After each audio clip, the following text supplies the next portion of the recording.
Good evening, welcome to Last Minute Boxing, joined by Caj. What title do we give you these days? Head of sport, I believe it is. Do you know what? Anything you want. I'm the man who puts the boxing on Channel 5. I There we go. was I going think to say that.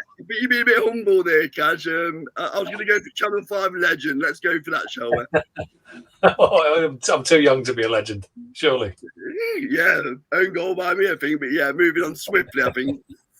So, Caj, thank you for giving us your time this evening. Let's talk about what promises to be a great card tomorrow night in Telford. So, your vision. Did you come up with the title? Sorry? Did you come up with the title? Your No.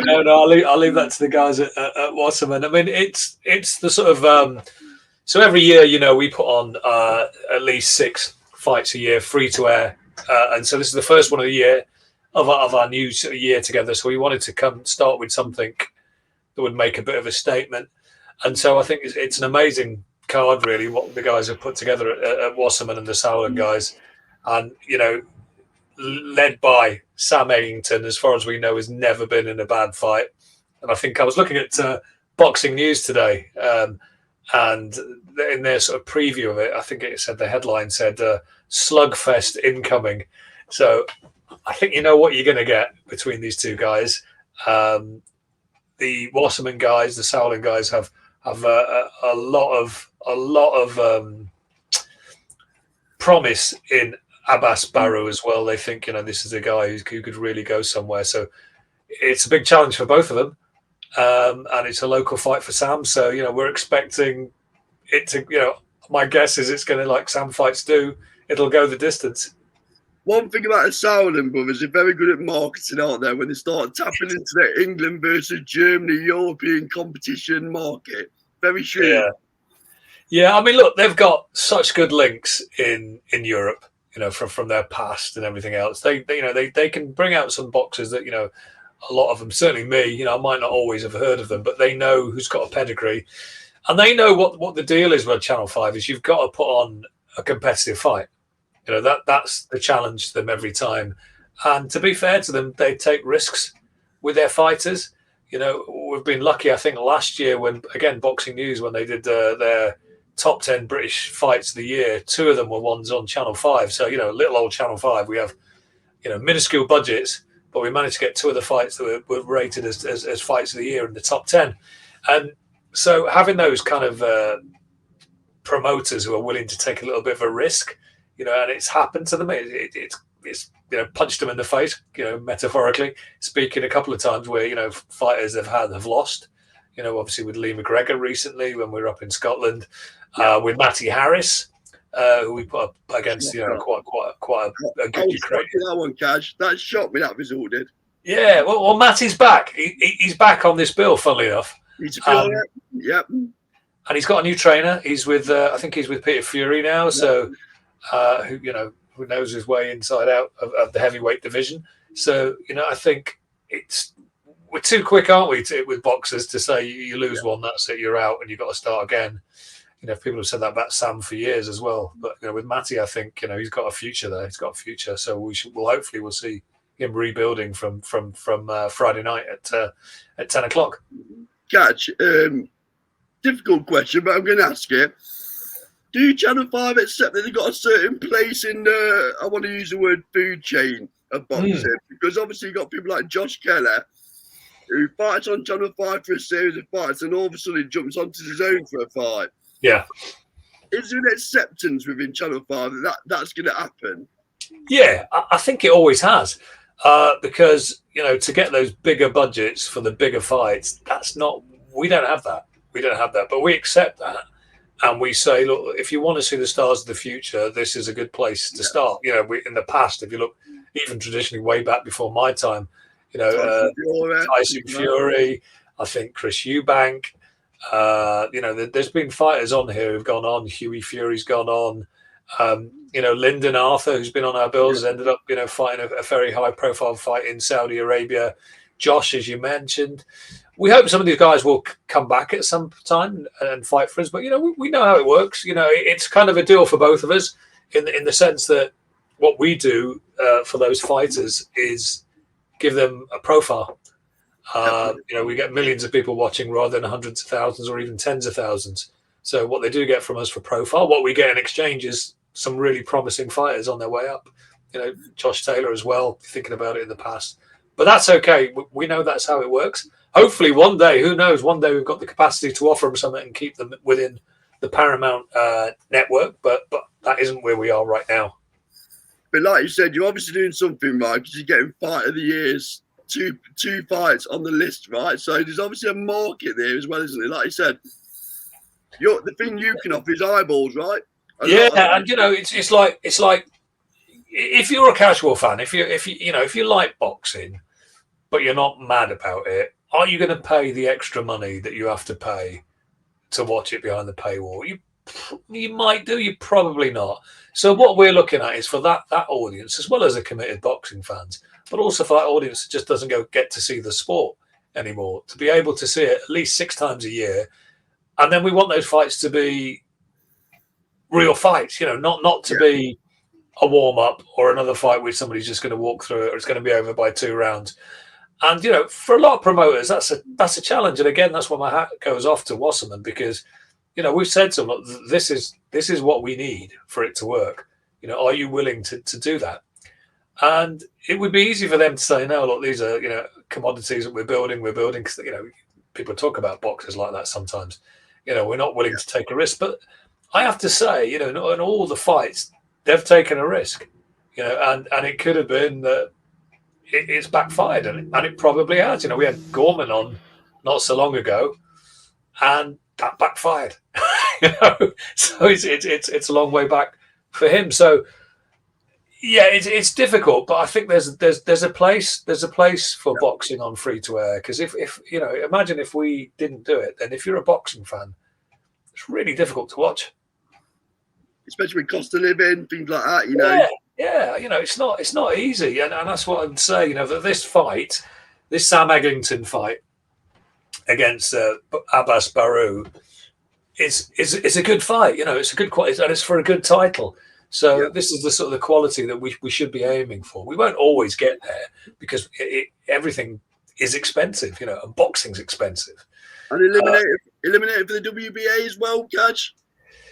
Yes, I mean they're both quite highly rated, aren't they? So it's in there. And also, I think the other thing as well, what we try and do on that undercard is bring some fighters that maybe in a year's time are the ones who are going to be headlining these shows. So the likes of Dan Toward, who we have on tomorrow night as well. Early on in his professional career, but the guys again think really highly of him and think, look, here's a guy by the end of the year could be fighting for a significant title. Tom Welland as well, again another guy, early on in his career, featherweight who could do something for us. And there's a super featherweight who's been on a lot of the bills. He's from Kazakhstan, but he's based now in Scotland, I think, called Zoltan Zorbek, who's amazing, who we think, again, is the sort of fighter you want on free to air. Again, those fighters that people get excited about. I think that's what we're always trying to do on the undercard. And I know there's always a problem because we don't have that much time. So we have 2 hour slot. So getting a lot of these fighters in is, I mean, you know what's going to happen with Sam. Sam's just going to go 12 rounds. So we're just not going to get anything else in probably. But we'd like to show more of it. We show the undercard on DAZN, and it'll be available on the Wasserman site afterwards. But I think, giving those guys a chance to be on TV at such an early part of their career is another great thing for them, because they all of them say afterwards, I can't believe how many people saw it, or I get stopped in the street. I remember Lyndon Arthur telling us that, after his first couple of fights in Manchester, he'd been around for a bit, and he said, after that first fight on Channel 5, it was ridiculous because everyone was just, I saw you. And you forget, just how many people watch. We will get tuning in at any given point during the night. There'll probably be 2 to 3 million people. Yeah, and we're not packed out with boxing this weekend either, are we? This is the main part of the weekend, right? Too true. Yeah. So if you're a fan, hopefully this will be something you'll sit in and watch, because I think it's going to be a good watch. Yeah, it promises to be a very good card. Very good card. So just coming on to wider sports then, Caj, because what a great job you're doing at Channel 5. Obviously, cricket's appearing on Channel 5, snooker. I've noticed you're doing a lot of snooker. Yeah. So what are is the vision to get as much sport on Channel 5 as possible, Caj? I think you can. You know, look, it's a channel which has to be careful about what it puts on. It has to pick and choose things that works for the channel. So we've got a busy weekend this weekend because Friday night, 10 o'clock, we have the boxing live from Telford International Centre. And then the very next day, live from Goffs, which is in County Kildare, just outside Dublin, 45 minutes outside. We have this thing called the Snooker 900, which is a new tournament or new format that we've championing. We've done one already, worked really well, and so we're going to do some more of it. So yeah, we kind of have a look. We have to be sort of, you know, we have to duck and dive a little bit and find the right things that work for us. You know, in the daytime, snooker's still so popular. You know, and those old guys, the legends, are probably almost more popular than the guys who play now. So we've got a great lineup, you know, with you know, Jimmy White and Stephen Hendry and the rest of the guys and Dennis Taylor all there.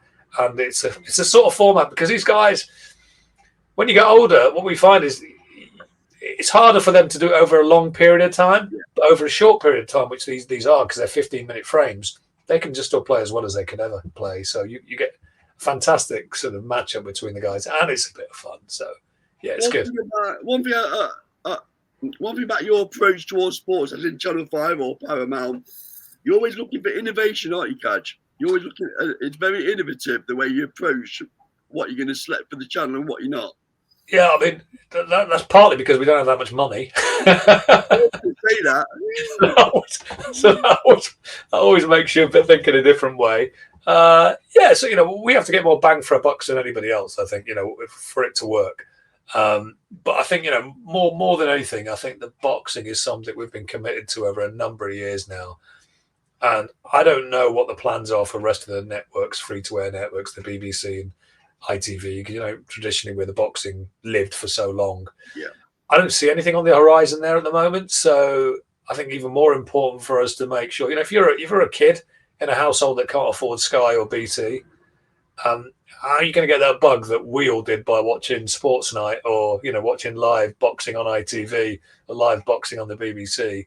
Yeah. You know, you're never going to get that feeling, really. You know, and then it seems unfair not to make it available to as many people as possible, because there'll be kids out there who watch it and thought, you know, we're all clickers. Yeah, that's what I want to do.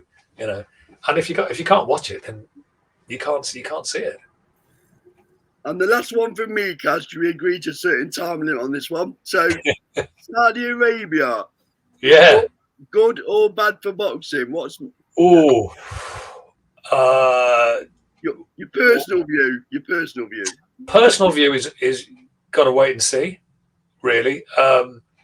So what's the biggest bugbear of most boxing fans and people who aren't really into boxing is, why doesn't the best boxer fight the best boxer? Why do we always have it? We have it in every other sport, whether, you know, it's football, cricket, hockey, basketball, tennis, you name it. The best will play the best. Why is it this is the only sport where it doesn't? Well, we kind of know why, because we don't have an overarching governing body. But, you know, maybe this is the start of somewhere where there is one player that can broker that and say, okay, let's do that. If we want to really find out who's the best at this weight or that weight, let's construct it. Now, I don't think any single promoter can do that in the past. So you may be in a position where there is one entity that could do that. You know, that could do that. And if that happens, then I think that's something we'd all want to see. I'd like to see more of them, not just in Saudi, though, if it's possible, so that people can, you know, access it easier. But I would say let's wait and see. They've obviously committed a lot of money, a lot of time. And if they stick at it the long term, then, you know, it could be quite a good thing. Where does it leave the commercial side of the game, though? Because obviously a lot of people's heads are getting turned with what purses should be demanding. That's my only concern. Well, that's been going probably since DAZN. You know, I mean, DAZN and some of the other players that came into the market, that commercial side of it and expectations have gone up a lot. You know, and to be honest, I mean, you know, for boxers, I have no problem with that. You know, because it's like you get punched in the face for a living. You probably should get some money for it. You know, that you need, and all the dangers that go into a career in boxing. Really don't have those problem with those guys maximising what they can get. But it does make it difficult for all of us. You know, there's probably fights that we would have done that we can't do now because they'll go to Saudi. You know, that'll happen. That'll happen. From a production perspective, which you're more qualified to talk about than me, they've got a way to travel yet, haven't they, in terms of making it a spectacle? Because it's not great for the viewer, is it? You know, the atmosphere, etc., etc. I don't know how they address that though, Caj, to be honest. Yeah, it's difficult, isn't it? I mean, I think they're having the same thing with football as well. You know, because some of the stadiums are full, some of them have got like 500 people in. You know, and without what we've all learned, and we learned it when we were watching sport during lockdown when they came back with sport, is sport without a live audience is a totally different thing. It's just not the same. You know, which is what, you know, we talk about how great the Premier League is. Part of it is because the grounds are full. I took my daughter to watch Forest last night against Man United, and look, it's a Tuesday night, and the place, there's 30,000 people in there, and if you don't have that crowd, it never feels the same. When we were doing boxing during lockdown, and you could hear the squeak of the shoes on the canvas, and you could hear everything else.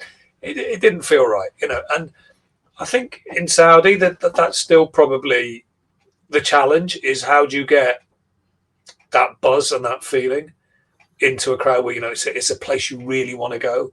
It's a ticket you really want to buy, so that changes the atmosphere within the audience. It's a fight you've been really looking forward to. And of course, you know, I'm sure there's loads of Saudis who are really into boxing, but it's probably, in terms of what they've been able to see before, has been limited. So they're learning and picking this up as they go along. It's a challenge from a production point of view, how you do it. What I do know from what I've seen and the people who've worked on those shows, you know, they are committed to it, you know, and money's not been an issue.